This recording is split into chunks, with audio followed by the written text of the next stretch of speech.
ಈಗ ನೀವು ಕೈ ಮುಗಿ ಅಂದ್ರೆ ಮುಗಿವಲ್ರಿ, ನಾನಾಗ ಕೈ ಮುಗಿ ಅಂದ್ರೆ ಮುಗಿತಾರಿ. ಮತ್ತು ನಾನಾಗಿ ಜೈಕಾರಕ್ಕೆ ನಾವಿಬ್ಬರು ಅನ್ನೋದು. ಅವರು ತಲೆ ಕೆಟ್ಟ ಅವ್ರು ಏನು ಮಾಡಿದಾರಂದ್ರೆ ಈ ಬೇಡ ಬೇಡ ಈ ಊರು ಸವಾಸ ಬೇಡ ಅಂತೇಳಿ ಗಪ್ ಗೊತ್ಬಿಟ್ರು, ಜೈಕಾರನ ಹಾಕೋದು ಬೇಡ ಅಂತೇಳಿ. ಹಂಗೆ ಆಗಬಾರ್ದು. ಅವರು ನಾವು ಜೈಕಾರ ಹಾಕ್ಬೇಕಾದ್ರೆ ನಿಮ್ಗೆ ಯಾಕೆ ಅನ್ನಿಸ್ತೀವಿ ಅಂತಂದ್ರೆ ನೀವು ಕಲೀಲಿ ಅಂತ ಭಾವದಿಂದ ಅನ್ನಿಸ್ತೀವಿ. ಸುತ್ತೂರು ಮಠದಾಗ ಒಂದು ಆನೆ ಇತ್ತು, ಸಣ್ಣದೊಂದು ಮರಿ ತಂದಿದ್ರು. ಆ ಸಣ್ಣದೊಂದು ಮರಿ ತಾಯಿ ಬಿಡಿಸಿ ಕರ್ಕೊಂಬಂದು ಮಠದಾಗ ಅದನ್ನು ಸಾಕ್ಬೇಕಂತ ತಂದಿದ್ರು. ದೊಡ್ಡ ಆನೆಗೆ ಮದ ಏರಿ ಅಲ್ಲಿರ್ತಕ್ಕಂಥ ಕುಂಡಾಲಿ ಗಿಂಡಾಲೆಲ್ಲ ಹೊಡೆದು ಅದು ಮೈಸೂರು JSS ಕಾಲೇಜವ್ರಿಗೆ ಬಂದು ಊಟಿ ರೋಡ್ ಕಾಲೇಜ್ ಬಂದು ದಾನ್ಲಿ ಬಿಡದಕ್ಕೆ ಅದು ಬಿಡಿಸಿ ಸಣ್ಣ 2 ಮರಿ ಮಕ್ಕ ಬಿಡಿಸಿ ತಂದಿದ್ರು.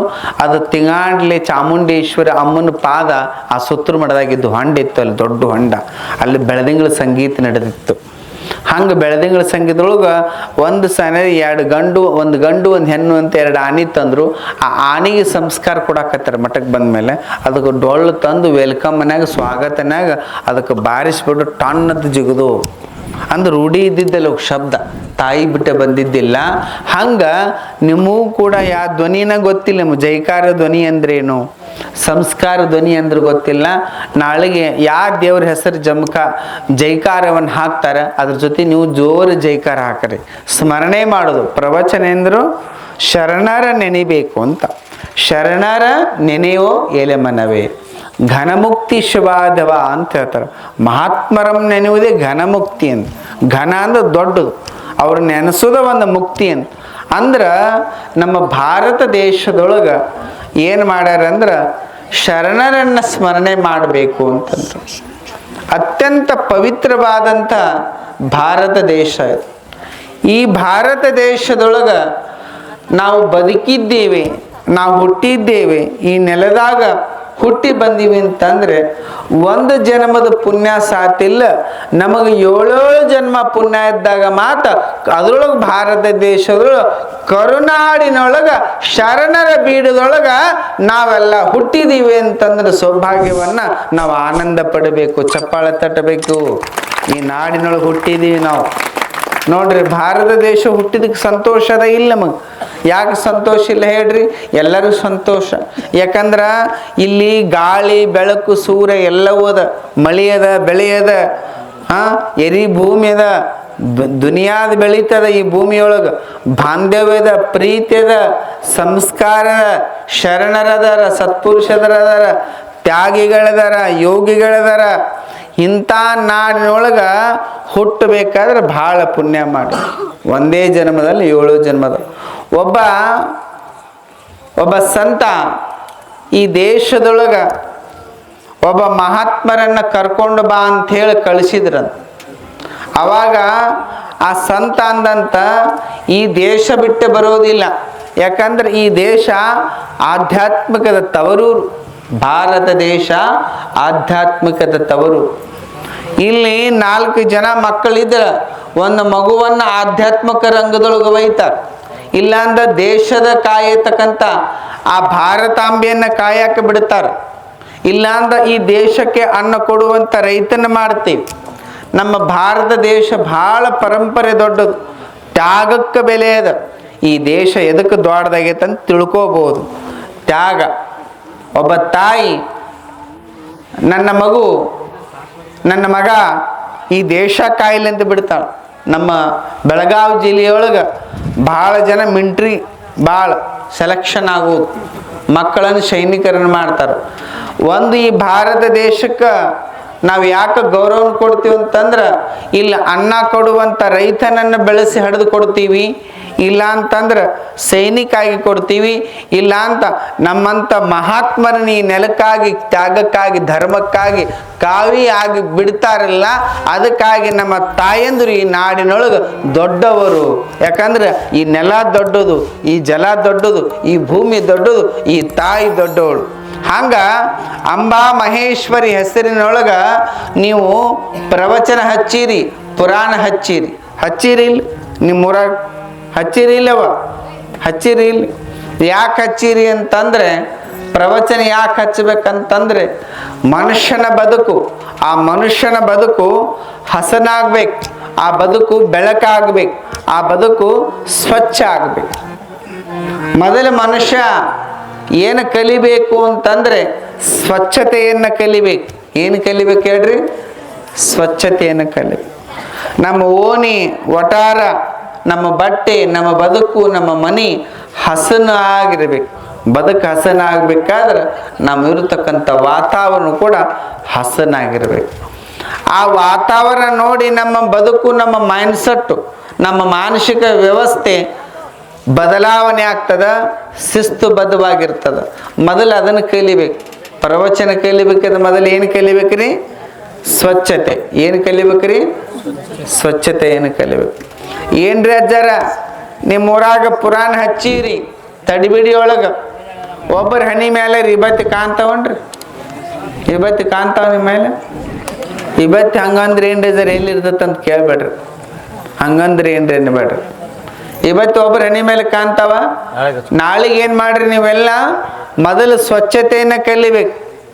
ಮೊದಲು ಮಾರಿ ತೊಳ್ಕೋದ 5:30 6 ಅಂದ್ರೆ ಡೈಲಿ. ಇವತ್ತು ಪುರಾಣ ನಡೆದ, ನಾಳೆಗೆ 5 ದಿನ ಆಜ್ ಹೋದ, ಮುಗಿತೇನೆ ಪುರಾಣ ಮುಗಿದ್ದು. ಇವತ್ತೆತ್ತ ಟ್ರಂಕ್ನಾಗ ತೆಗೆದಿಟ್ಟ ಟ್ರಂಕ್ನಾಗ ಇಡಬೇಡ್ರಿ. ಇವತ್ತು ತೆಗೆದಿಡುವಂಥದ್ದಲ್ಲ. ಇವತ್ತಿಗೆ ವಿದೇಶಿ ಹೆಣ್ಮಗಳು ಒಬ್ಬಾಕಿ ಮುರುಘಾ ಮಠದೊಳಗೆ ತಾಯಿ, ವಿದೇಶಿ ತಾಯಿ ಮಹಿಳೆ ಬಂದಿದ್ಲು. ಆ ಈ ದೇಶದ ಸಂಸ್ಕೃತಿಯನ್ನು ಇದೇನು ಅಂತ ಲಿಂಗದ ಗುಣಗಡಿಕೆ ಕಾಯಿ ನೋಡಿದ್ಲು. ಇದೇನು ಅಂದ್ಲು, ಇದು ಲಿಂಗ ಅಂದೆ ನಾನು. ಮತ್ತು ಇದೇನು ಹಚ್ಚಿದ್ದು? ಇದು ಭಸ್ಮ ಅಂದೆ. ಇದಕ್ಕೆ ಆಯುಷ್ಯ ಯಾವಾಗ ಮುಗಿತದ ಅಂದ್ಲ ಭಸ್ಮಕ್ಕೆ. ನಾಂದೆ ಭಸ್ಮಕ್ಕೆ ಆಯುಷ್ಯ ಇಲ್ವಾ? ಇದಕ್ಕೆ ವ್ಯಾಲಿಡಿಟಿ, ಬರ್ತ್ ಡೇಟ್. ನೀವು ಅಂಗಡ್ಯಾಗ ಹೋಗ್ತೀವಿ, ಮೋರ್ ಅಂತದಾವ, ಕಾಯಿಪಲ್ಲೆ ಬಜಾರ್ ಅದಾವ, ಡ್ರೆಸ್ ಬಟ್ಟೆ ಅಂಗಡಿ ಅದಾವ. ಮತ್ತೊಂದು ಅಂಗಡಿಗೆ ಹೋಗ್ತೀರಿ, ಅದಕ್ಕೆ ಮ್ಯಾನುಫ್ಯಾಕ್ಚರ್ ಡೇಸ್ ಮತ್ತು ಡೆತ್ ಡೇಟ್ ಎರಡೂ ಇರ್ತದೆ. ಹುಟ್ಟು ಮತ್ತು ಸಾವು ಪ್ರತಿಯೊಂದು ವಸ್ತುಕ್ಕೂ ಭೂಮಿ ಮೇಳಗೆ ಇದ್ದೇ ಇರ್ತದೆ. ಅದನ್ನ ನೋಡಿ ಹೇಳ್ತೀರಿ. ಹಿಂಗೆ ಇದಕ್ಕೆ ಯಾವಾಗದ ಅಂತ ಕೇಳಿಲ್ಲ ಅಮೇರಿಕದ ಹೆಣ್ಮಗಳು. ಇದಕ್ಕೆ ವ್ಯಾಲಿಡಿಟಿನೇ ಇಲ್ಲವಾ? ಇದನ್ನು ಹಚ್ಕೊಂಡ್ರೆ ನಮ್ಮ ಆಯುಷ್ ಕೂಡ ಹೆಚ್ಚಾಗ್ತದ, ಜ್ಞಾನ ಬರ್ತದ, ಸಂಸ್ಕಾರ ಬರ್ತದ, ಆರೋಗ್ಯ ಬರ್ತದ, ನೆಮ್ಮದಿ ಬರ್ತದ. ಅದಕ್ಕೆ ಈ ದೇಶದಳು ಈ ಶರಣರು ಇದನ್ನು ಹಚ್ಚಿಕೊಟ್ಟಾರ. ಇದು ಎಲ್ಲಿ ತಯಾರಾಗ್ತದಂತಂದ್ರೆ ಗೋಮಾತೆ ಹೊಟ್ಟೆಯೊಳಗೆ ಬಂದಿರತಕ್ಕಂಥ ಸಗಣಿಯೊಳಗೆ ತಯಾರಾಗ್ತದ ಅಂಥೇಳಿ ಆ ವಿದೇಶಿ ಹೆಣ್ಮಗಳಿಗೆ ನಾ ಇಂಗ್ಲೀಷ್ನ ಹೇಳಿದ್ನಿ. ಹಂಗೆ ವ್ಯಾಲಿಡಿಟಿ. ಆಮೇಲೆ ಅದಕ್ಕೆ ಡೆತ್, ಬೈ ಬರ್ತ್ ಮತ್ತು ಡೆತ್, ಹುಟ್ಟು ಮತ್ತು ಸಾವು ಪ್ರತಿಯೊಂದು ವಸ್ತು ಇರ್ತದ. ಹಂಗೆ ಮನುಷ್ಯ ಇದು ಹುಟ್ಟಿದ ವಸ್ತು ಸತ್ತು ಹೋಗ್ತದ. ಸಾಯುಕ್ಕಿಂತ ಮೊದಲ ಇದಕ್ಕೆ ಸಂಸ್ಕಾರ ಅನ್ನೋದಿಲ್ಲ ಅಂತಂದ್ರೆ ಇದಕ್ಕೆ ಕಿಮ್ಮತ್ತಿಲ್ಲ. ಆ ಸಂಸ್ಕಾರ ಬರಲಿ ಅಂತೇಳಿ ತಡಿಬಿಡಿ ಗ್ರಾಮದಳು ಏನು ಪುರಾಣ ಹಚ್ಚಿರ್ಲ, ಇದು ನಿಜಕ್ಕೂ ಆದಂಥ ಅರ್ಥ. ಇದು ನೀವು ಹುಟ್ಟಿದಕ್ಕೆ ಸಾರ್ಥಕ ಅರ್ಥ ಆತನ. ಅದಕ್ಕೆ ಹೇಳ್ತಾರೆ, ಆ ಮಣ್ಣಿಗೆ ಸಂಸ್ಕಾರ ಕುಂಬಾರ ಗಡಿಗೆ ಆ ಮಣ್ಣಿಗೆ ಸಂಸ್ಕಾರ ಕೊಟ್ಟರೆ ಆ ಮಣ್ಣು ಏನಾಗ್ತದಂತ ಹದ ಮಾಡಿ ತುಳಿದು ಅದನ್ನು ನಾದಿ ಕಲಿಸಿ ಅದಕ್ಕೆ ಬಂಡಿ ಗಾಲಿಯೊಳಗೆ ತೀಡಿ ನೀರು ಹಚ್ಚಿ ಕೈ ಆಡಿಸಿ ಆಗಾಗ ತಿರುಗಿಸಿ ಆ ಚಕ್ರದೊಳಗೆ ಆ ಹಸಿ ಮಣ್ಣನ್ನು ಒಣಗಿಸಿ ಗಡಿಗೆಯನ್ನು ತಯಾರು ಮಾಡಿ ಆ ಮಣ್ಣಿನೊಳಗೆ ಕೆಂಡದೊಳಗೆ ಸುಟ್ಟು ಅದು ಸುಂದರವಾದ ಗಡಿಗೆಯನ್ನು ಮಾಡಿದಾಗ ಅದು ಮಣ್ಣು ಬಿಟ್ಟು ಗಡಿಗೆ ಅನಿಸ್ಕೋತದೆ. ಇಲ್ಲಾಂದ್ರೆ ಮಣ್ಣೊಳಗೆ ರಾಡಿ ಆಗಿಬಿಡ್ತಿತ್ತು. ಆ ಗಡಿಗೆ ಮಣ್ಣಿನ ಜೀವನ ವ್ಯರ್ಥ ಆಗಿತ್ತು. ಆ ಮಣ್ಣಿನ ಜೀವನ ಯಾವಾಗ ಸಾರ್ಥಕ ಆಯಿತು ಅಂತಂದ್ರೆ ಗಡಿಗಾಗಿ ನಮ್ಮೆಲ್ಲರ ತಡಿಬಿಡಿ ಗ್ರಾಮದೊಳಗೆ ಬ್ಯಾಸಿಯೊಳಗೆ ತಣ್ಣೀರು ತುಂಬಿದ ಜ್ಞಾನದ ಗಡಿಗೆ ಆಗಾಕಂತೇಳಿ ಇಲ್ಲಿ ಪ್ರವಚನ ಹಚ್ಚಿರಿ. ಅದು ಗಡಿಗೆ ಉಪಯೋಗ ಆಯ್ತು. ಇದು ಸರಿ ಎಂಬ ತುಂಬಿದ ಗಡಿಗೆ. ಇದು ಮಡಿಕೆ ಕೆಡದು ಹೋಗ್ತದ, ಒಡೆದು ಹೋಗಬಾರ್ದು. ಇದು ಬಳಕೆ ಆಗಬೇಕು ಅಂಥೇಳಿ ಆ ಗಡಿಗೆಗೆ ಸಂಸ್ಕಾರ ಕೊಟ್ರಿ. ಅದಕ್ಕೆ ಬಣ್ಣ ಹಚ್ತೀವಿ, ಸುಣ್ಣ ಹಚ್ತೀವಿ. ಅದಕ್ಕೆ ಯುಗಾದಿಗೊಳಗೆ ಅದಕ್ಕೇನು ಬೇವು ಬೆಲ್ಲ ಅಂಥೇಳಿ ಅದಕ್ಕೆ ಮಾಡ್ತೀವಿ. ನೀರು ಗಡಿಗೆ ಮಾಡ್ತೀವಿ, ಅಂಬಲಿ ಗಡಿಗೆ ಅಂತ ಮಾಡ್ತೀವಿ. ಮನೆ ತಂಪಿಲ್ಲ ಅಂತ ಓಪನಿಂಗ್ ಬಳಸ್ತೀವಿ. ತುಂಬಿದ ಕೊಡ ಅಂತೀವಿ. ಗಡಿಗೆ ಇಲ್ಲದ ಮನೆ ಚಂದ ಅಲ್ಲ, ತಂಪು ನೀರು. ಹಂಗೆ ಮಣ್ಣು ಕೂಡ ಸಂಸ್ಕಾರದಿಂದ ಬೆಂಕಿಯಿಂದ ಗಡಿಗೆ ಆತಂತ ಕುಂಬಾರ ಕೈಯ ಸಿಕ್ಕ. ಹಂಗ ನಿಮ್ಮ ಊರೊಳಗ ಪುರಾಣ ಪ್ರವಚನ ಎಂಬುದೊಳಗ ಸಂಸ್ಕಾರ ಕೊಟ್ಟು ತುಂಬಿದ ಜ್ಞಾನದ ತಣ್ಣೀರಿನ ಗಡಿಗೆ ಶಾಂತ ಆಗ್ಬೇಕು. ಪ್ರವಚನ ಯಾಕೆ ಹಚ್ಚಬೇಕಂದ್ರೆ ಭಾಳ ಜನ ಕೇಳ್ತಾರೆ. ಎದಕ್ಕೆ ಹಚ್ತಾರಂದ್ರೆ ಶಾಂತಿ. ಎದಕ್ಕೆ ಹಚ್ತಾರಿ? ಶಾಂತಿ ಮತ್ತು ನೆಮ್ಮದಿ ಮತ್ತು ಮುಕ್ತಿಗಾಗಿ ತಡಬಿಡಿ ಗ್ರಾಮದೊಳಗ ನಮ್ಮ ಹಿರಿಯರು ಪ್ರವಚನ ಹಚ್ಚಾರ. ಹಂಗ ಆ ಮಣ್ಣಿಗೆ ಸಂಸ್ಕಾರ ಕೊಟ್ರೆ ಗಡಿಗೆ ಆಯ್ತು, ಹಂಗ ಆ ಶಗಣಿಗೆ ತಟ್ಟಿದರೆ ಕುಳ್ಳಾಯ್ತು, ಸುಟ್ಟರೆ ನೊಸಲಿಗೆ ವಿಭೂತಿ ಆಯ್ತು, ಆಮೇಲೆ ಅದನ್ನು ಧರಿಸಿ ನಮ್ಮ ಜೀವನವೇ ಪಾವನ ಆಯಿತು. ಹಂಗ ಪುರಾಣ ಎಂಬ ಈ ಪ್ರವಚನ ಎಂಬ ಬಸವವನ್ನು ಹಚ್ಚಿ ನಮ್ಮ ದೇಹದಲ್ಲಿರ್ತಕ್ಕಂಥ ಕಾಮ, ಕ್ರೋಧ, ಲೋಭ, ಮೋಹ, ಮದಮಸ್ತರ ಎಂಬ ಅರಿಷಟ್ವರನ್ನು ಸುಡಾಕ ಇಲ್ಲಿ ತಡಿಬಿಡಿಯೊಳ ಪುರಾಣ ಹಚ್ಚಾರ. ನಾವೆಲ್ಲ ಶರಣರಾಗಬೇಕು. ದಿವಸ ಅಂಬದೇ ನಮಃ. ಅಂದ್ರೆ ಜೋರನ್ರಿ, ನಾಚಬೇಡ್ರಿ. ನಾನು ನಿಮ್ಮ ಊರಿನ ಮಗ, ನಮ್ಮ ತಾಯಿ ಹಡಿದು ನಿಮಗೆ ಕೊಟ್ಟಿದ್ದಾಳೆ. ಯಾಕೆ ಕೊಟ್ಟಾಳಂದ್ರೆ ಜಗತ್ತಿಗೆ ಸಂಸ್ಕಾರ ಕಲಿಸುವ. ನನ್ನ ಮನೆಗೆ ನೀ ಮಗ ಆಗಬೇಡ, ಊರಿಗೆ ಮಗ ಆಗು, ಜಗತ್ತಿಗೆ ಮಗ ಆಗು, ಈ ಭಾರತ ದೇಶಕ್ಕೆ ಮಗ ಆಗಂತೇಳಿ. ನೋಡ್ರಿ, ನಾವು ಊರನ್ನ ಇಲ್ಲ, ಕೇರನ್ನ, ನೀರನ್ನ ಹಂಗಿಲ್ಲ, ನೆಳ್ಳನ್ನ ಹಂಗಿಲ್ಲ, ಎಲ್ಲಿದ್ದಲ್ಲಿ ಹೊಂದ್ಕೊಂಡು ಸಂಸ್ಕಾರ ಕಲಿಸ್ಬೇಕಾದ್ರೆ ನಂದೆಷ್ಟು ಜನ್ಮ ಪಾವನ, ನಂದೆಷ್ಟು ಪುಣ್ಯ ಮಾಡೀನಿ. ಗುರುವಿನ ವಾಣಿ ಕಲಿತು, ವಿದ್ಯಾಬುದ್ಧಿ ಕಲಿತು, 20 ವರ್ಷ ನಾ ಕೂಳಿಗೆ ನೀರು ಗಿಡಾಗಿ ವಿದ್ಯೆ ಕಲಿತೀನಿ.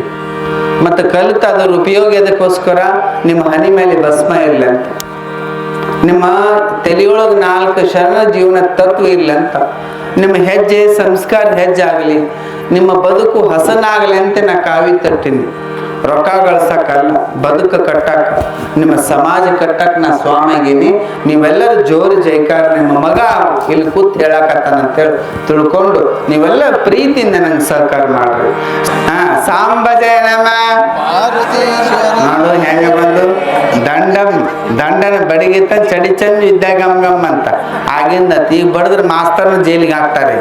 21ನೇ ಶತಮಾನಿಗೆ 12 ಕಲಿಯುಗದೊಳಗೆ ಕೇಸ್ ಆಗ್ತಾವ. ಮಕ್ಕಳಿಗೆ ಏನೂ ಅನ್ನಂಗಿಲ್ಲ. ನನ್ನ ಹನಿ ಬಾರಿ ಸನ್ಯಾಸಿದೆ, ಮಂದಿ ಕೆಟ್ಟ ನಾವು ಗಾಡಿ ಹತ್ತಿ ಹೋಗ್ತೀವಿ. ಅವಂದ ಚಲೋ ಅತ್ತ ಮಾಸ್ತರ್ ಪಗಾರ ಬರ್ತದೆ, ನನಗೇನು ಸುಡುಗಾಡ ಬರಂಗಿಲ್ಲ, ಉಂಡದು ಕರೆ ತಿಂದದು ಕರೆ. ಹೀಗಾಗಿ ನೀವೆಲ್ಲರೂ ಸಂಸ್ಕಾರ ಮಂದಿ ಆಗ್ಬೇಕು.